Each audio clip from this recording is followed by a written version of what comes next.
Hey, welcome to our video series, where we're talking to tech marketing leaders in a range of industries to learn their top challenges and how they achieve ROI in today's MarCom landscape. For those of you who stumbled on our site for the first time, hey there. We're an award-winning public relations and integrated communications agency representing global tech enterprises and innovative startups. The way we partner with clients now is certainly not the way agencies did it 5 years ago. Why? While traditional media outlets continue to morph into digital news engines and social media platforms change their algorithms and features every single day. And to top it off, sales, demand gen, customer success, and PR now must all work together in concert to show true ROI to the C-suite. As you can see, the landscape is getting, well, a little complicated.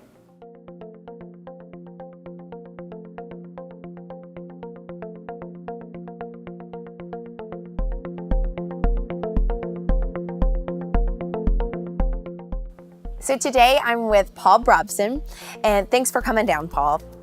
Always good to hang out. Lovely to be here.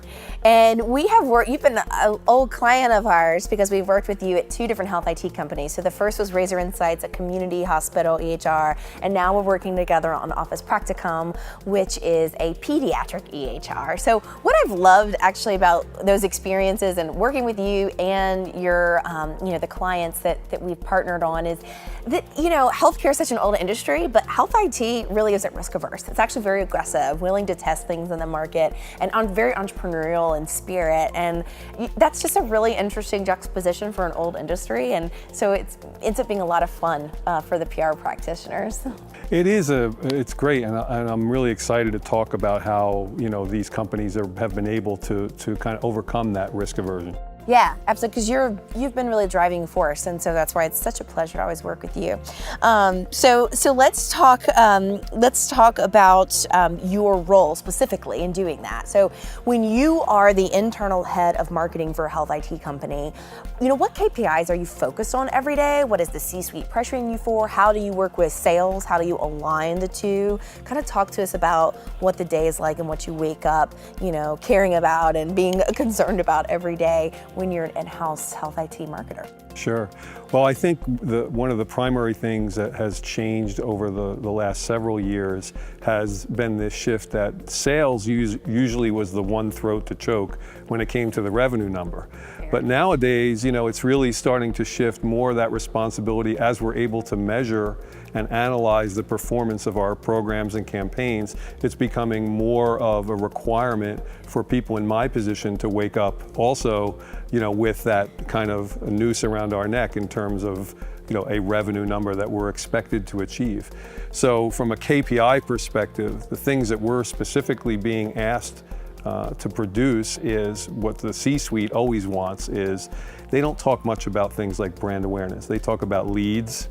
They talk about monthly recurring revenue when it's a subscription-based business or annual recurring revenue. These are the things that are driving those C-level executives to make decisions about how they're going to grow their companies, how they're going to grow revenues, and how they're going to optimize their profitability. Mm-hmm. And so you wake up every day now a bit more numbers focused versus perhaps, in older days, you wake up a bit more with softer feeling, objective. Yeah, I think that's true. I think a lot of what has happened is the focus that we can measure everything.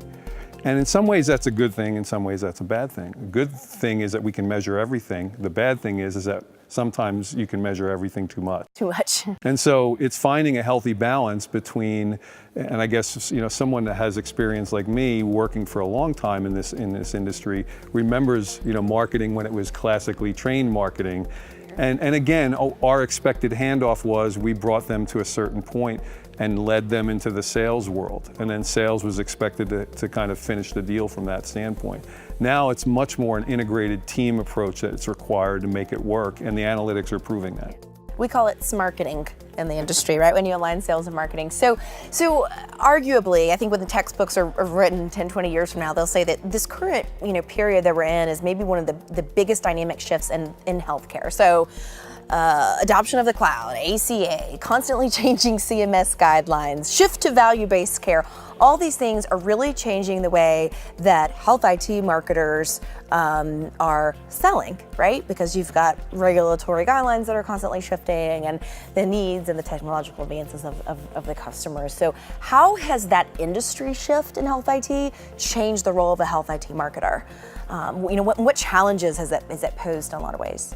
Well, again, you mentioned a lot of the challenges. You have regulatory issues that are, constantly changing. People are marching to meet a specific deadline as set by a federal regulatory committee, and then that deadline sometimes is lengthened, and so it's kind of running to each side of the boat depending on which way the wind blows, so to speak. And that is become even the most nimble of marketer will find that those kinds of waters choppy and challenging to work within. So I think it gets back to the basics, though, that what it ultimately comes down to is the ability for you to overcome challenges associated with finding the right traffic and deliver the right message to the right audiences at the right time, and in the right doses that, interestingly using the term dosage, in that they can handle, because they're permeated with so many moving factors all the time that sometimes someone in my position and our position working with firms like yours is to make sure that we refocus their energy on what's important. And what's important in healthcare IT is really no different than any other space. It's driving the needle forward. It's providing better customer experiences. In this case, customer experiences relate to patient care. And one of the biggest challenges I think that's coming is everybody marched to this beat of meaningful use, attestation, and some other mandated requirements that had to be completed. And so everybody got the technology because they had to. And because if they didn't, they were subject to losing funding. And did that make marketers' job easy? Because you're selling to ripe audience, or just the waters were more crowded? It just made it more complex. It'd be the way. I don't know that it's overly complicated. It's more complex in nature of how to handle those things. But when the dust settles and all those things happen, now you're left with, okay, I bought technology because I had to, and there was a deadline to do it by. Now what do I have? How can I use it? And what is the future going to bring for the technology that I have? And do I have the right technology moving into the future? Those are the challenges that these folks face with every day. Yeah. So I want to pivot because you really teed up some things that we've helped you with before, particularly at Razor Insights, which was acquired by Athena Health. So prior to that acquisition, though, there was a time in the market and that we helped you guys use integrated communications, just what you're talking about, we had a few audiences, customers, but as well as investors at that point. So do you recall the time when you talk about meaningful use that we helped you guys seize on a regulatory issue in a way that was able to help drive sales and valuation? Do you remember that we're talking about? Yeah, actually there was a client that we had that had already attested for meaningful use, and with the power of media and a really strong and dedicated team at ARPR, we were able to tell that story of that one hospital. Which kind of lit the fuse for attestation stories to be told all over the country. People started to believe that it was not only probable or possible, but that it was actually happening. And so to achieve MU. That's right, to achieve MU, to actually achieve it and to show, the long-term benefits are starting to accrue to companies or to hospitals that had achieved that. And again, you guys helped tell that story, and I honestly believe in my heart that that woke up a lot of people on both the investor community, but also in the client community of community EHRs who started to realize that this was really possible if they have the right technology partner to join them.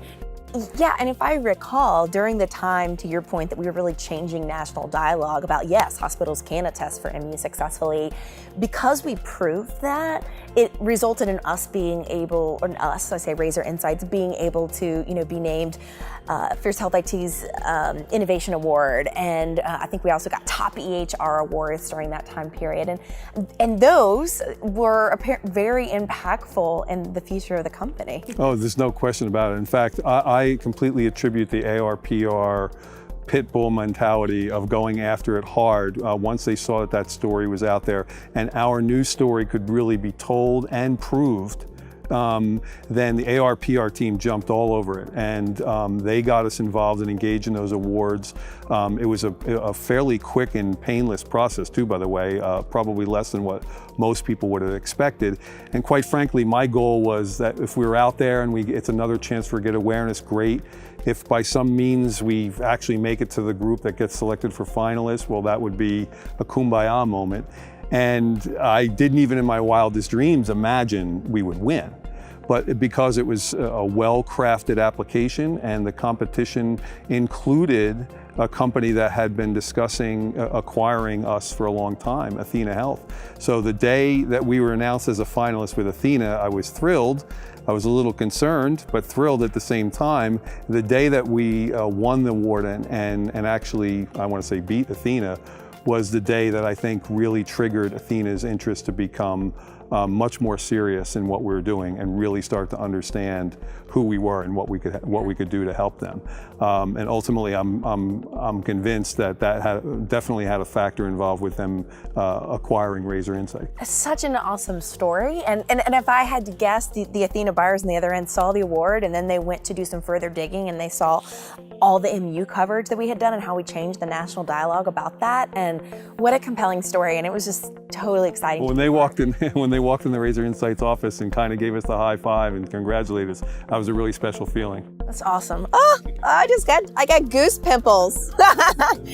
So going back to the hard stuff, KPIs and ROI, reporting is something very valuable that we've been able to provide in order for you to be able to get the budget to further grow marketing and integrated comms programs. I know reporting is very valuable as you report to the C-suite. So what are they seeking from you, and how is reporting, and the metrics that we've put in place at the companies we've worked with you, how has that helped our engagement with you, but then helped you be able to manage, internal relationships and drive the needle? Sure.